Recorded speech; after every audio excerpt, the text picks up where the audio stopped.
ఈ సెషన్స్లో భాగంగా మనం ఇంగ్లీష్ పెడగాజీ గురించి అధ్యయనం చేస్తున్నాం. గతంలో మనము హిస్టరీ ఆఫ్ ఇంగ్లీష్ లాంగ్వేజ్, అట్లాగే history of English language education in India, nature and scope of English language, importance of English language గురించి కొన్ని సెషన్స్లో మనం మాట్లాడుకున్నాం విపులంగా. ఈ రోజున ఈ సెషన్లో మనము డెవలప్మెంట్ ఆఫ్ లాంగ్వేజ్ స్కిల్స్ గురించి కొద్ది మేరకు అధ్యయనం చేసేటువంటి ప్రయత్నం చేద్దాం. ఇప్పుడు development of language skills, listening, speaking, reading and writing, LSRW skills ఏవైతే ఉన్నాయో ప్రపంచవ్యాప్తంగా ఇంగ్లీష్ భాషలో చెప్పబడేటువంటివి ఈ 4 స్కిల్స్. ఎల్ఎస్ఆర్డబ్ల్యూ స్కిల్స్ అంటాం వీటిని. లిస్నింగ్ అంటే వినడము, స్పీకింగ్ అంటే మాట్లాడడము, రీడింగ్ అంటే చదవడము, రైటింగ్ అంటే వ్రాయడం. అయితే చాలా దేశాలలో ఈ ఇంగ్లీష్ అనేటువంటిది మాతృభాష కాకపోవడం చేత విద్యార్థులకి అనేక రకమైనటువంటి డిఫికల్టీస్ అనేటువంటివి ఉన్నాయన్నమాట.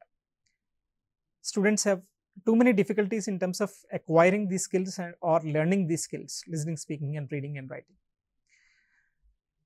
The reason behind these difficulties are, they are not able to focus on how do we go about in terms of language learning. They are not provided as many as opportunities possible of language learning in the classroom. There are so many reasons. When comparatively listening and speaking, reading and writing, these 4 skills are furtherly divided into 2 skills: productive skills and receptive skills. First comes receptive skills. Receptive skills in the sense learners receive something by the virtue of listening, by the virtue of reading.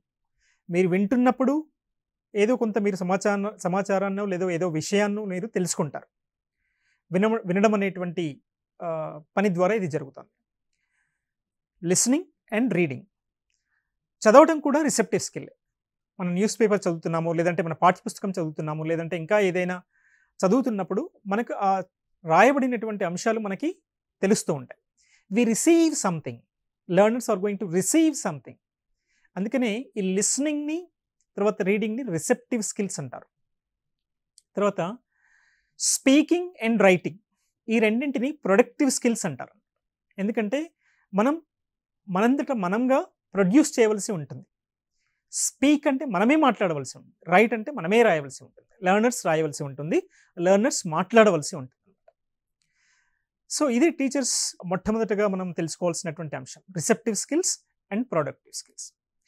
ఇందులో మళ్ళీ ఒకదానికొకటి అనుసంధానమై ఉన్నది. The more you listen, the more you will be able to speak. The more you listen, the more you will be able to speak. The more you read, the more you will be able to right. ఇది కూడా మనం దృష్టిలో పెట్టుకోవాలన్నమాట. చిన్నపిల్లల్ని చూడండి, వాళ్ళు వినడం ద్వారానే వాళ్ళ యొక్క మాతృభాషని నేర్చుకుంటారు. నేర్చుకోవడం కాదు, అది ఎక్కువ ఎక్విజిషన్ అంటాం మనం దాన్ని. పొందుతారు, అది సహజ సిద్ధంగా జరిగేటువంటి ప్రక్రియ.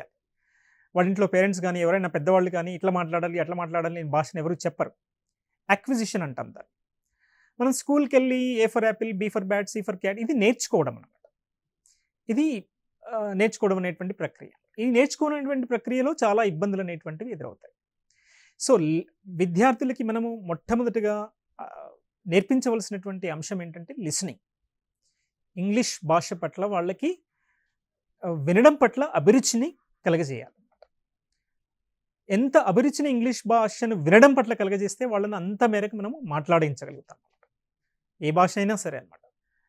మనకు చిన్నపిల్లలు వాళ్ళ యొక్క మాతృభాషలను కేవలం వినడం ద్వారానే ఆ విన్నటువంటి సౌండ్స్ని, పదాలని, చిన్న చిన్న వాక్యాలని అనుకరించడం ద్వారా ఇమిటేషన్ అంటాం అన్నమాట. ఆ ఇమిటేషన్ ద్వారా మాత్రమే వాళ్ళు ప్రాక్టీస్ చేయడం ద్వారా వాళ్ళ ఏజ్ పెరుగుతున్న కొద్దీ, వాళ్ళ యొక్క మెదడు పెరుగుతున్న కొద్దీ, వృద్ధి చెందుతున్న కొద్దీ వాళ్ళు ఒక సిస్టమేటిక్ లాంగ్వేజ్గా దాన్ని మాట్లాడగలుగుతారు. ఇంగ్లీష్ భాష నేర్పేటువంటి టీచర్స్ కూడా ఈ విషయాన్ని దృష్టిలో పెట్టుకోవాలి. మనం ఇంగ్లీష్ భాష నేర్పుతున్నప్పుడు వాళ్ళని ఎన్ని తప్పులైనా మాట్లాడించాలి. మనం ఎన్ని తప్పులు మాట్లాడితే వాళ్ళు ఎక్కడ తప్పు చేస్తున్నారు అనేటువంటి విషయాన్ని మనం సంగ్రహించి, వాళ్ళు ఎందుకు ఆ తప్పు చేస్తున్నారు అనేటువంటి విషయాన్ని విశ్లేషించి, ఆ తప్పు తర్వాత మళ్ళీ మాట్లాడేటప్పుడు చేయకుండా ఉండేట్లుగా మనం చేయవలసినటువంటి బాధ్యత టీచర్స్గా మన పైన ఉంటుంది. సో ఇది స్థూలంగా ఒక listening, speaking, reading and writing గురించినటువంటి విశ్లేషణ అన్నమాట. ఇప్పుడు మనము ఒక్కొక్క స్కిల్ని గురించి, వాటి యొక్క పెడగాజికల్ అప్లికేషన్స్, బోధన అనువర్తనాలను గురించి మనం తెలుసుకుందాం అన్నమాట. మనము బోధన చేసేటప్పుడు ఇంగ్లీష్ భాషను బోధించేటప్పుడు విద్యార్థులు కూడా ఇంగ్లీష్ భాషను నేర్చుకునేటప్పుడు ఇంటిగ్రేటెడ్ అప్రోచ్ అంటాం. కేవలం ఒక స్కిల్ని హైలైట్ చేయడం కాకుండా 4 స్కిల్స్ని కలుపుతూ మనము విద్యార్థులకి బోధన చేయవలసి ఉంటుంది అనమాట. Listening, speaking, reading and writing. Of course మనం ఒక స్కిల్ని బాగా ఎక్కువగా చేయాలనుకుంటాం, దానికి ఎక్కువ ప్రాధాన్యత ఇస్తూ ఉంటాం. దాంతోపాటుగా మిగతా స్కిల్స్ని కూడా అనుసంధానం చేసేటువంటి ప్రక్రియని ఇంగ్లీష్ టీచర్స్ అవలంబించాల్సి ఉంటుందన్నమాట. సో మిగతా స్కిల్స్ కూడా అవి మనం ఎట్లా నేర్చుకోవాలి అనేటువంటిది అంశం వాళ్ళకి అర్థమవుతుంది, మనం ఎట్లా వాళ్ళకి నేర్పాలనేటువంటి అంశం మనకు కూడా అర్థమవుతుంది. Coming back to this receptive skills and productive skills, now మొట్టమొదటిగా మనం లిసనింగ్ గురించి తెలుసుకుందాం. వినడము, ఇది 4 స్కిల్స్లో కల్లా అత్యంత ప్రధానమైనటువంటి స్కిల్. ఈ 4 స్కిల్స్లో బేసిక్ స్కిల్ అంటాం. లిజనింగ్ ద్వారానే మిగతా అవన్నీ కూడా జరుగుతాయి. లిజనింగ్ ద్వారానే ఒక పిల్లవాడు మాట్లాడగలుగుతాడు, ఒక విద్యార్థి మాట్లాడగలుగుతాడు. ఏం విన్నాడో అదే ఒక పుస్తకం చదువుతున్నప్పుడు, అదే అంశాలను చదువుతున్నప్పుడు, అదే వాక్యాలను చదువుతున్నప్పుడు, అదే పదాలను తరచుగా చూస్తున్నప్పుడు దాని గురించి కూడా కొంచెం తెలుసుకోగలుగుతాడు. అదే మాదిరిగా దాన్ని రాయగలుగుతాడు కూడా అనమాట. సో ప్రాథమికంగా ఈ లిసనింగ్ అనేటువంటి స్కిల్ ఏదైతే ఉందో, ఈ నైపుణ్యం ఏదైతే ఉందో చాలా ప్రాథమిక నైపుణ్యం అనమాట. ఆంగ్ల ఉపాధ్యాయులందరూ, ఇంగ్లీష్ టీచింగ్ చేసేటువంటి టీచర్స్ అందరూ కూడా దీని మీద ఎక్కువగా దృష్టి పెట్టాలి. పిల్లలకి ఎంత మేరకు వినగలిగేటువంటి యాక్టివిటీస్ మీద ఫోకస్ చేయగలిగితే, ఆ అవకాశాలు క్లాస్ రూమ్లో కల్పించగలిగితే అంత మేరకు విద్యార్థులు దాని మీద దృష్టి సారించగలుగుతారు, వినగలుగుతారు, వినింది ఇమిటేట్ చేయగలుగుతారు, ఇమిటేట్ చేయగలిగిన తర్వాత వాళ్ళు మాట్లాడగలుగుతారు. మాట్లాడుతున్నప్పుడు మీరు ఉపాధ్యాయులుగా వారు ఎక్కడ తప్పు మాట్లాడుతున్నారు, ఏ రకమైనటువంటి డిఫికల్టీస్ వాళ్ళకు ఉన్నాయి, ఏ రకంగా వాళ్ళు భాషని ఇంకా అనుకున్న స్థాయిలో మాట్లాడలేకపోతున్నారు అనేటువంటి విశ్లేషించి వాళ్ళకి చెప్పడం అనమాట. మళ్ళీ దాన్ని రెమెడియల్ టీచింగ్గా మనం చెప్పుకుంటాం అనమాట. మనకి లిసనింగ్ గురించి చెప్పేటప్పుడు ఒక పాఠ్యాంశాన్ని బోధించేటప్పుడు ఉపాధ్యాయుల యొక్క ఉచ్చారణ చాలా స్పష్టంగా ఉండాలి, క్లియర్గా ఉండాలి. ఆర్టికులేషన్ అంటాం దాన్ని. ఆర్టికులేషన్ ఆఫ్ సౌండ్స్ చాలా క్లారిటీగా ఉండాలి. ఏ సౌండ్ని ఎట్లా ఉచ్చరించాలి, వాల్స్ని ఎట్లా ఉచ్చరించాలి, కన్సనెంట్ సౌండ్స్ని ఎట్లా ఉచ్చరించాలి, ఎట్లా ఆర్టికులేట్ చేయాలనేటువంటి విషయాల మీద ఉపాధ్యాయులకి ఒక సాధికారత ఉండాలన్నమాట. అప్పుడు నిజంగా వాళ్ళు వింటారు, మీరు చెప్పేటువంటి అంశాలన్నింటినీ వాళ్ళు వింటారు. మీరు వాళ్ళని ఎప్పుడైతే వినడానికి ఉద్యుక్తిని చేస్తారో అప్పుడు మీరు సగం విజయం సాధించినట్లే అన్నమాట. సో ఈ రకమైనటువంటి యాటిట్యూడ్ ఉండాలి మనకి. సో మన యొక్క ఉచ్చారణలో ఎటువంటి దోషాలు ఉండకూడదు, స్టటరింగ్ ఉండకూడదు, ఫాల్స్ స్టార్ట్స్ ఉండకూడదు, చెప్పిందే చెప్పడం ఉండకూడదు, ఈ రకంగా ఉండాలన్నమాట. సో ఇప్పుడు మనము యాక్చువల్గా పెడగాజిక్లోకి వెళ్దాం, అంటే అప్లికేషన్లోకి వెళ్దాం. లిజనింగ్ అప్లికేషన్ ఎట్లా చేయాలి? ఇప్పుడు క్లాస్ రూమ్లో ఉపాధ్యాయుడు ఒక లిజనింగ్ సోర్స్ అయితే, ఇవి కాకుండా ఇంకా ఏం చెప్పగలుగుతామంటే మనం అథెంటిక్ లిజనింగ్ మెటీరియల్స్ని మనం తీసుకురాగలుగుతాం. రికార్డెడ్ ఆడియో సిడీస్ కానీ, లేకపోతే కెసెట్స్ కానీ, లేకపోతే ఏమైనా టీవీ ప్రోగ్రామ్స్ కానీ, రికార్డెడ్ లిసనింగ్ మెటీరియల్స్ని కానీ, ఓకే, ఆర్ లైవ్ లిసనింగ్ మెటీరియల్స్ని కానీ వాళ్ళకి చూపించాలి. స్టూడెంట్స్ ఒక టీచర్కి ఫోకస్ చేస్తున్నప్పుడు రోజు ఒక టీచర్ ఏ రకమైనటువంటి బోధన, ఏ రకమైనటువంటి ఆర్టికులేషన్ చేస్తుంటారో వాళ్ళకి అవగాహన ఉంటుంది.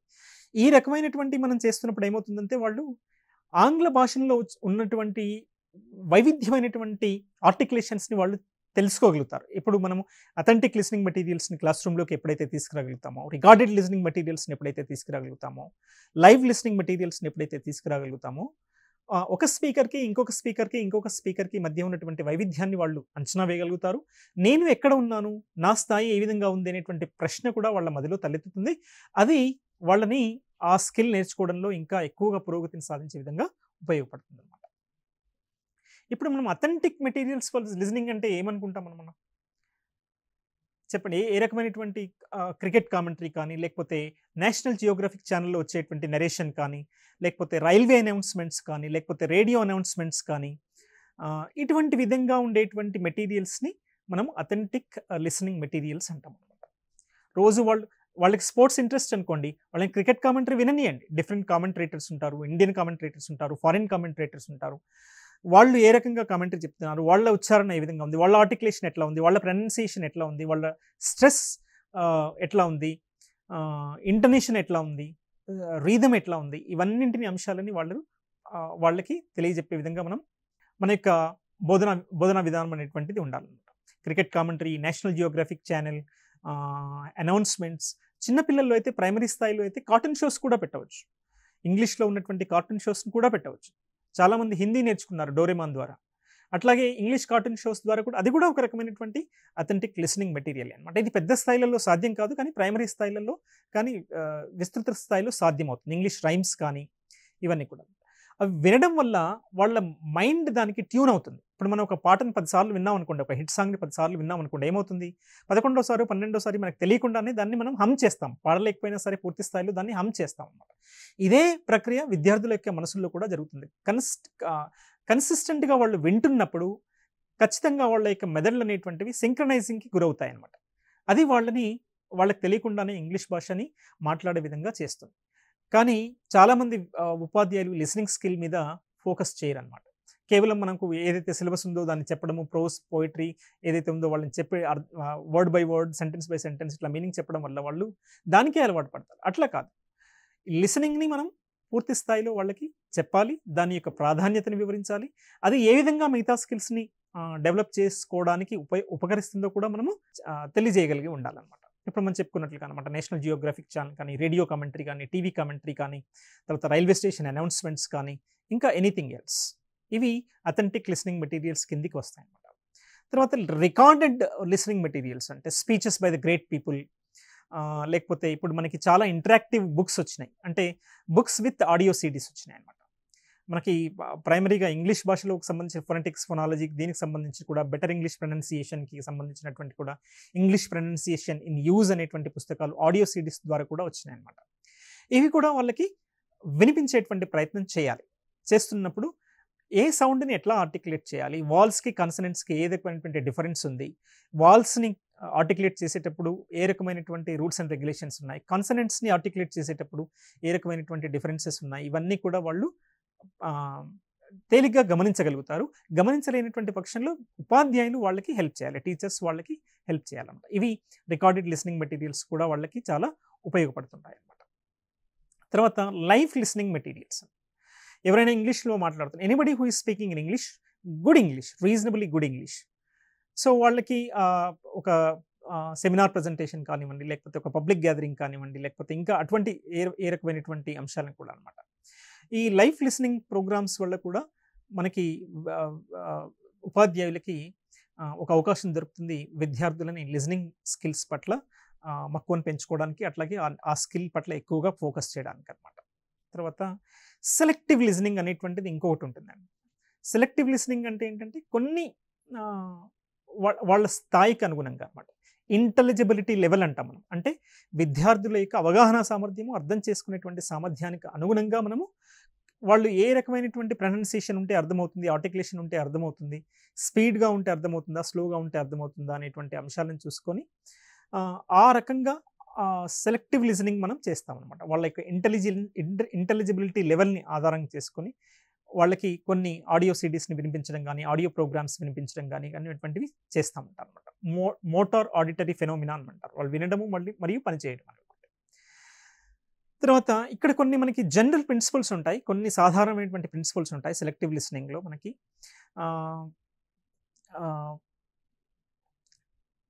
the very moment that one first starts hearing a language, okay, from the beginning it should be there. Then listen for only one feature at a time, or listening for content, listening for pronunciation, listening for articulation or something like that. ఈ రకంగా వాళ్ళని మనము listening పట్ల, selective listening పట్ల విద్యార్థులని motivate చేసినట్లయితే చాలా వరకు మనకి యూజెస్ ఉంటుంది. ఫొనెటిక్ ఫీచర్స్ అనేటువంటివి మనకు ఎక్కువగా వాళ్ళకి అవగాహన చేసుకునే విధంగా మనం ఈ సెలెక్టివ్ లిజనింగ్ యాక్టివిటీస్ని మనం చేయించాలి. అట్లాగే కొత్త కొత్త పదాలు వస్తుంటాయి, వాళ్ళు ఈ సెలెక్టివ్ లిజనింగ్ చేస్తున్నప్పుడు వాళ్ళని నోట్ చేసుకోమని అడగాలి. వాళ్ళకి అర్థాలు తెలిస్తే వాటిని ఏ కాంటెక్స్ట్లో ఉపయోగిస్తున్నాను అనేటువంటి విషయాలను అడగాలి. లేనట్లయితే మనం ఏ కాంటెక్స్లో ఉపయోగించవచ్చో వాళ్ళకి టీచర్స్ కొంతమేరకు హెల్ప్ చేయవచ్చు. తర్వాత ఆ సెలెక్టివ్ లిజనింగ్లో వాడబడినటువంటి గ్రామర్ ఏ స్థాయిలో ఉంది, ప్రాథమిక స్థాయిలో ఉందా, లేకపోతే కొద్దిగా ఉన్నత స్థాయిలో ఉందా, చాలా అడ్వాన్స్డ్ స్థాయిలో ఉందా అనేటువంటి అంశాలను కూడా మనము ఈ సెలెక్టివ్ లిసనింగ్ ద్వారా మనం విద్యార్థులకి బోధించేటువంటి అవకాశం మనకి దొరుకుతుంది అన్నమాట. ఈ ఫొనెటిక్ ఫీచర్స్ అనేటువంటివి చాలా ఇంపార్టెంట్ అండి. ఫొనెటిక్ ఫీచర్స్ అంటే ఏంటి? ఫస్ట్గా వచ్చేటువంటిది ఆర్టికులేషన్, ప్రొనౌన్సియేషన్, స్ట్రెస్, రీథమ్, ఇంటనేషన్, దీన్ని మనము మ్యూజిక్ ఆఫ్ లాంగ్వేజ్ అంటాం, లేదంటే మెలడీ ఆఫ్ లాంగ్వేజ్ అంటాం అనమాట. చాలామంది విద్యార్థులకి ఈ రకమైనటువంటి అంశాలని వాళ్ళకి తెలియపరచకపోవడం వల్ల కూడా వాళ్ళు ఇంగ్లీష్ భాషని పూర్తి స్థాయిలో నేర్చుకోవడంలో వెనుకబడి ఉన్నారని చెప్పవచ్చు అనమాట. సో ఏ విధంగా మనము ఒక వర్డ్ని స్ట్రెస్ చేయాలి, ఏ సిలబుల్ని స్ట్రెస్ చేయాలి, ఫస్ట్ సిలబుల్ని స్ట్రెస్ చేయాలా, సెకండ్ సిలబుల్ని స్ట్రెస్ చేయాలా, ఫస్ట్ సిలబుల్ స్ట్రెస్ చేయాలంటే ఏ రూల్ని పాటించాలి, సెకండ్ సిలబుల్ని స్ట్రెస్ చేయాలంటే ఏ రూల్ని పాటించాలి, తర్వాత ఎక్స్ప్రెషన్లో ఏ రకమైనటువంటి ఇంటోనేషన్ని ఉపయోగించాలి. ఇంటోనేషన్ అంటే మనము ఫాలింగ్ రేజింగ్ టోన్ ఉపయోగించాలా, ఫాలింగ్ రేజింగ్ టోన్ ఉపయోగించాలా, ఫాలింగ్ రేజింగ్ టోన్ ఉపయోగించాలా, ఈ రకమైనటువంటి స్ట్రెస్, రీదమ్, తర్వాత ఏ విధంగా మనం రిథమిక్గా మాట్లాడాలి, ఇవన్నీ కూడా అనమాట. ప్రొనౌన్సియేషన్ అనేటువంటిది చాలా ఇంపార్టెంట్ అండి. స్ట్రెస్, రీదమ్, ఇంటోనేషన్ అనేటువంటివి మన ఇండియన్స్ స్ట్రెస్ని ఎక్కువగా ఉపయోగించరు, but you should be able to understand some of the stress pattern rules also. So they will be able to learn language in a better way అనమాట. So all these things are considered to be as a phonetic features అనమాట. ముఖ్యంగా వాల్స్లో ఉన్నప్పుడు, wall సౌండ్స్ని మనం చెప్తున్నప్పుడు ఆ సౌండ్లోని మనకు 5 variations ఉంటాయి అనమాట. ఏ స్పెల్లింగ్ వచ్చినప్పుడు ఏ ఆ అని వాడాలి, ఏ రకంగా దాన్ని ఉచ్చరించాలనేటువంటి అంశాలను మనం విద్యార్థులకి పూర్తి స్థాయిలో తెలియజెప్పేటువంటి ప్రయత్నం చేయాలి. కన్సనెంట్ సౌండ్స్ని చెప్తున్నప్పుడు కొన్ని యాస్పిరేటెడ్ కాన్సనెంట్స్ ఉంటాయి, కొన్ని నేజల్ కాన్సనెంట్స్ ఉంటాయి, కొన్ని వాయిస్లెస్ కాన్సనెంట్స్ ఉంటాయి, కొన్ని వాయిస్డ్ కాన్సనెంట్స్ ఉంటాయి. ఇవన్నీ కూడా విద్యార్థులకి అవగాహన చేసేటువంటి ప్రయత్నం చేయాలి. తర్వాత ఇక్కడ కొన్ని మనం లిజనింగ్ యాక్టివిటీస్ని చాలా చేయవచ్చండి క్లాస్ రూమ్లో. కేవలం నేను చెప్పే యాక్టివిటీసే ఇవన్నీ చేయాలని ఏం లేదు. వీటిని కొంచెం ప్రాథమికంగా తీసుకొని వీటి ద్వారా ఇంకా ఏ రకంగా చేస్తారో, క్వశ్చన్స్ ఏ విధంగా అడుగుతారో కూడా మీరు అధ్యయనం చేసుకోవచ్చండి. మీరు విద్యార్థుల యొక్క స్థాయిని బట్టి మీరు టీచర్స్ ఏ రకమైనటువంటి యాక్టివిటీస్ చేస్తారనేటువంటిది కేవలం ఉపాధ్యాయుడికి మాత్రమే తెలిసేటువంటి అంశము. ఇవి జనరల్గా మనం ఓవరాల్గా ఏ రకమైనటువంటి లిజనింగ్ యాక్టివిటీస్ని క్లాస్ రూమ్లో టేకప్ చేయవచ్చు అనేటువంటి అంశాన్ని మనం చూసినట్లయితే, listening and following a route. somebody say something else and others follow, other teacher say something else, other will be able to follow anamata, right? Playing a tape or playing an audio CD or something like that, or describing a place or something like that, to reach a particular route, ఈ రకమైనటువంటి యాక్టివిటీస్ని మనం చేసుకోవచ్చు అన్నమాట. తర్వాత listening to A telephone call and writing the message, summing up the message అండి. you listen to a telephone call and what exactly the other wants to convey to someone else and write it up, something like that. So intensive listening skills అంటే listening for some specific information అనేటువంటిది మనకి తెలుస్తూ ఉంటుంది అన్నమాట. Listening to a recipe, nowadays many TV programs are there which are going to be telecasted in terms of cooking recipes.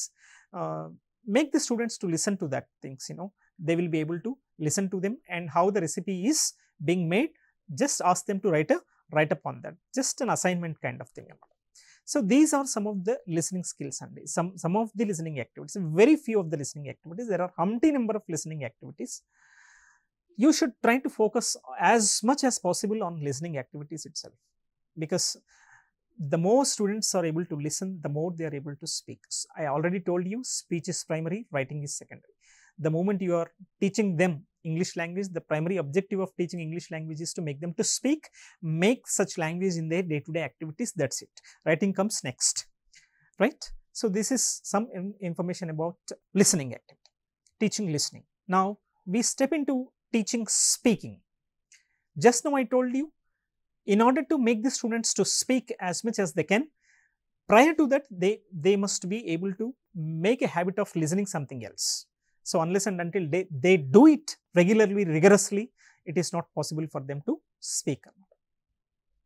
So how do we go about in terms of making the students to speak? What kind of language learning opportunities that are supposed to be provided by the language teachers in the classroom, precisely with reference to speaking skill, right? So before we getting into teaching speaking skills in detail, we try to understand some of the sub skills of speaking also, right? Producing English speech sounds, speech patterns, just now I told you, right? In కలిసి చదవడము, కలిసి వినడము, కలిసి మాట్లాడడము, తర్వాత కాంబినేషన్స్లో వర్డ్స్ని ఏ విధంగా మాట్లాడడము, వర్డ్స్ని కలిపి సెంటెన్సెస్ ఏ విధంగా మాట్లాడడము, సెంటెన్సెస్ పారాగ్రాఫ్ ఏ విధంగా మాట్లాడడము. సో దీని మీద ఇది కూడా ఒక సబ్ స్కిల్గా మనం చెప్పుకోవచ్చు అన్నమాట. స్ట్రెస్ ఇంటనేషన్ ప్యాటర్న్స్ని గురించి తెలుసుకోవడము, తర్వాత using appropriate words according to the given context, to convey the meaning very effectively. Tarvata, likewise, these are the sub skills which are related to speaking. Being as a teachers of English language, we must encourage the students to speak as much as they can. 70-30 అంటాం అనమాట. 70% of the talk time must belong to the students and 30% of the talk time must belong to the students. How the teachers of English language are able to make the students to cultivate the habit of speaking skills, it is up to the teacher. The kind of language speaking opportunities that are being provided, the activities, the kind of tasks which are being carried out by the English teacher in the classroom, all these are going to result in making the students to become good speakers or the reasonable speakers at English language. So, like listening skills, the activities which we have taken up, as regards the speaking skills also concerned, we have certain activities, tasks to be taken up, right?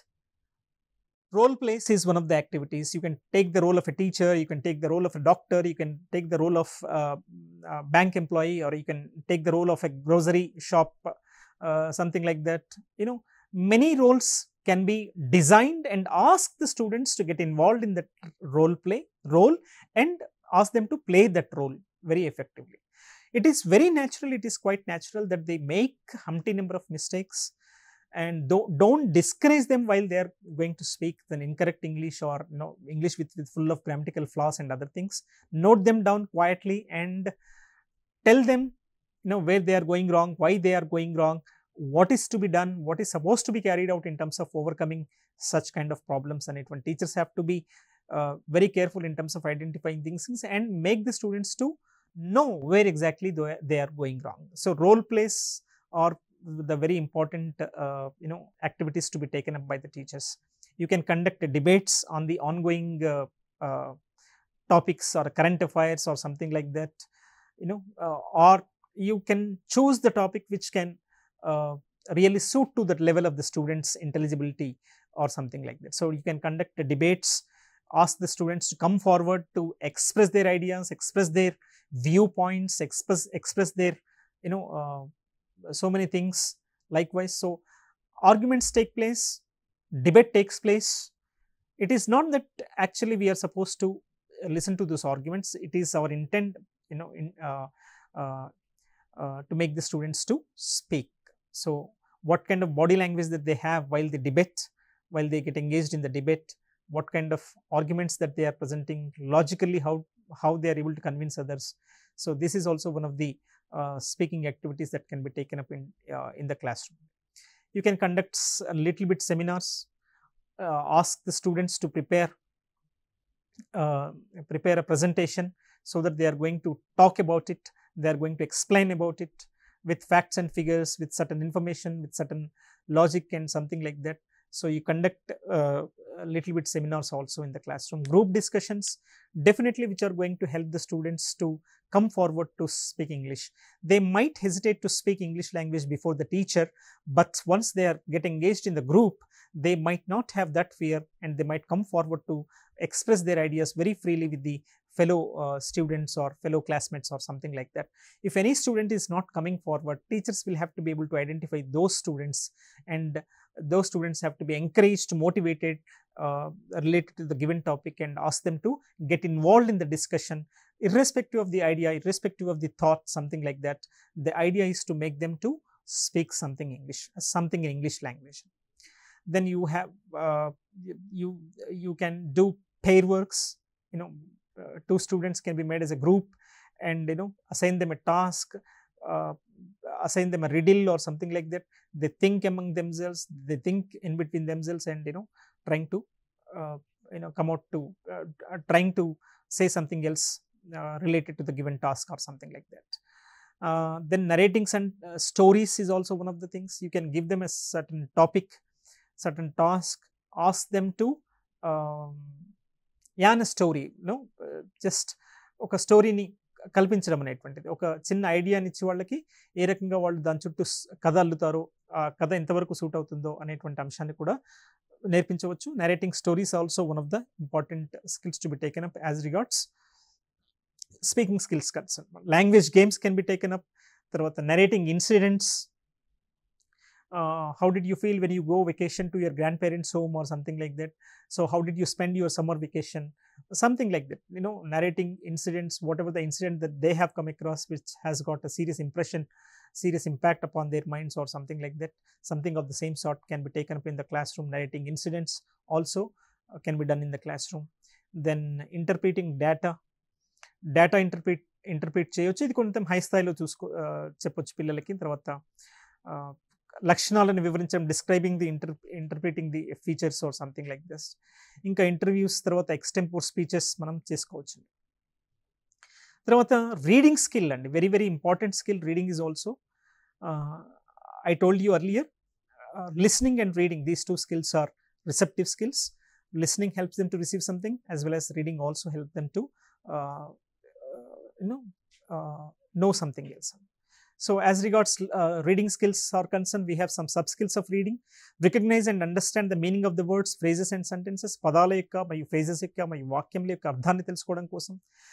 అట్లాగే మళ్ళీ read loud reading చేయడం వల్ల వాళ్ళ ప్రొనౌన్సియేషన్ని, తర్వాత proper ఇంటోనేషన్ని improve చేసుకోవడం కోసం, తర్వాత మీనింగ్ని guess చేయడం కోసం, తర్వాత పదాలు కాంటెక్స్ట్కి అనుగుణంగా వాడబడినాయా లేదా అనేది తెలుసుకోవడం కోసం, తర్వాత సైలెంట్ రీడింగ్ని అలా కల్టివేట్ చేసుకోవడం కోసం, ఈ రకమైనటువంటి సబ్ స్కిల్స్ అన్నీ కూడా రీడింగ్లో ఉంటాయన్నమాట.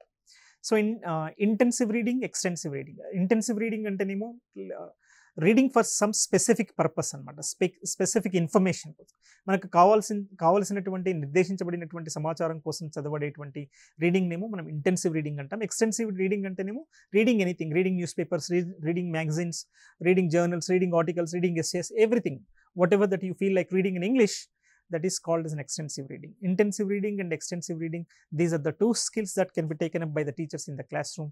There are certain process of reading skills that which are being given here. Skimming, scanning. Skimming is also just like that, going through the headlines or something like that. Scanning is again going for some specific information kind of thing. You can go with this SQ3R technique as regards this reading is concerned. Survey, question, read, recite and review technique, that is very useful for the students to improve their reading skills, something like that. Note making, note taking are also related to reading itself. While they read, they have to make some notes. They have take some notes and they have to make some notes out of the notes that they have taken. So these are the reading skills. The last skill which comes as regards this LSRW skills concern, writing skills. So we all have certain difficulties in terms of writing. We become nervous the moment we are asked to write something on a paper, because while speaking we just make so many errors, it doesn't matter. But while writing, we have to be very particular. We are not supposed to produce English which is with full of flaws, grammatical errors and something like that. It is not supposed to be done. So how we are able to make the students to cultivate the habit of this writing skills? You can go for a dictation skill, you can go for guided composition, right? You just make this to make sure that their writing patterns are very good. Students writing patterns are very good. They know the sentence structure so that they can overcome these grammatical errors kind of thing. When V1 should be used, when V2 should be used, when V3 should be used, when V4 should be used, when B form should be used, when have form should be used. So all these things basically must be informed to the students so that they will be able to produce some good piece of writing without any mistakes. So as regards writing is concerned, dictation helps the teachers to make the students to cultivate the habit of writing, and guided composition with the help of some hints, the help of some cues, clues, they are able to do something else. They are able to develop their writing skills. So as regards these 4 skills concerned, it is not possible, it is not recommended for the English teachers to go with only one skill. I already told you, we have to apply, we have to take up this integrated approach of language teaching. Listening, speaking, reading and writing skills. No skill can be taught in isolation. It is not recommended also, it is not good for the teachers and as well as the students also, right? As far as these 4 skills are concerned, in the examination, mostly you will be asked to questions from the listening kind of thing. What do you mean by intensive listening? What do you mean by extensive listening? What do you mean by, you know, what kind of materials that can be used in terms of listening skills? How best we are going to make the students to listen? In what way we can motivate the students to listen? వాళ్ళని ఏ విధంగా మనము listening వైపు మనము చేయవచ్చు, motivate చేయవచ్చు అనే అంశాల మీద క్వశ్చన్స్ అడుగుతారు. రెండవది స్పీకింగ్ రీడింగ్ కూడా అడుగుతారు. రీడింగ్లో వచ్చేసి SQ3R టెక్నిక్ మీద మీరు ఫోకస్ చేయండి. స్పీకింగ్ మీద మీరు ఎక్కువగా మనకి ఫొనెటిక్స్ అనేటువంటి ఫీచర్ ఉంది, అది ఫొనెటిక్ డిస్క్రిప్షన్, ఫొనెటిక్ ట్రాన్స్క్రిప్షన్ అనేటువంటిది. సో ఎట్లా మనం ఆర్టికులేషన్ ఎట్లా చేయాలి, ఆర్టికులేషన్ రూల్స్ ఏంటి, ప్రొనౌన్సియేషన్ రూల్స్ ఏంటి, స్ట్రెస్, రిథమ్, ఇంటోనేషన్ రూల్స్ అనేటువంటివి ఏం చేయాలి, ఎట్లా చేయాలి అనేటువంటివి, ఏ విధంగా మనము లిసనింగ్ స్కిల్స్ని యాక్టివిటీస్ పరంగా మనం ఆపర్చునిటీని ఏ విధంగా మనం కల్పిస్తాం విద్యార్థులకు అనే దాని మీద ఎక్కువగా ఫోకస్ చేయడం, దీని మీద కూడా ఎక్కువగా క్వశ్చన్స్ అనేటువంటివి అడుగుతూ ఉంటారనమాట. సో దాని తర్వాత మనకు స్పీకింగ్, మీకు ఆల్రెడీ చెప్పాను, నేను ఎంత ఎక్కువగా వినగలిగితే మీరు అంత ఎక్కువగా మాట్లాడగలుగుతారు. వినడం అనేటువంటిది చాలా ఇంటెన్సివ్గా జరగాలి. నేను ఇంగ్లీష్ భాష నేర్చుకోవాలి అనేటువంటి ఒక స్ట్రాంగ్ మేకప్ ఆఫ్ మైండ్తో మీరు వినాలి. అప్పుడు మాత్రమే మీకు సాధ్యమవుతుంది మాట్లాడడం అనేటువంటి ప్రక్రియ, స్పీకింగ్ అనేటువంటి ప్రక్రియ ఇప్పుడు మాత్రమే సాధ్యమవుతుంది. వినడం ఎప్పుడైతే మీరు చేయగలుగుతారో మాట్లాడడం అనేటువంటి సాధ్యమవుతుంది. ఎప్పుడైతే మీరు వినరో మీకు మాట్లాడడం అనేటువంటిది సాధ్యం కాదు. ఈ విధంగా మనం ఈ 4 స్కిల్స్ని, LSRW స్కిల్స్ని క్లాస్ రూమ్లో మనము విద్యార్థులకి ఎఫెక్టివ్గా చెప్పవచ్చు. బిఫోర్ దట్ మీరు రిసెప్టివ్ స్కిల్స్, ప్రొడక్టివ్ స్కిల్స్ అన్ని డివైడ్ చేసుకోండి, యాక్టివిటీస్ డిజైన్ చేయండి, టాస్క్స్ డిజైన్ చేయండి, వాటిలో ఉన్నటువంటి మైక్రో ఆస్పెక్ట్స్ని విద్యార్థులకు చెప్పండి. They will be able to learn easily అనమాట. Thank you. మరి మరో సెషన్లో మరొక అంశంతో కలుద్దాం. Thank you.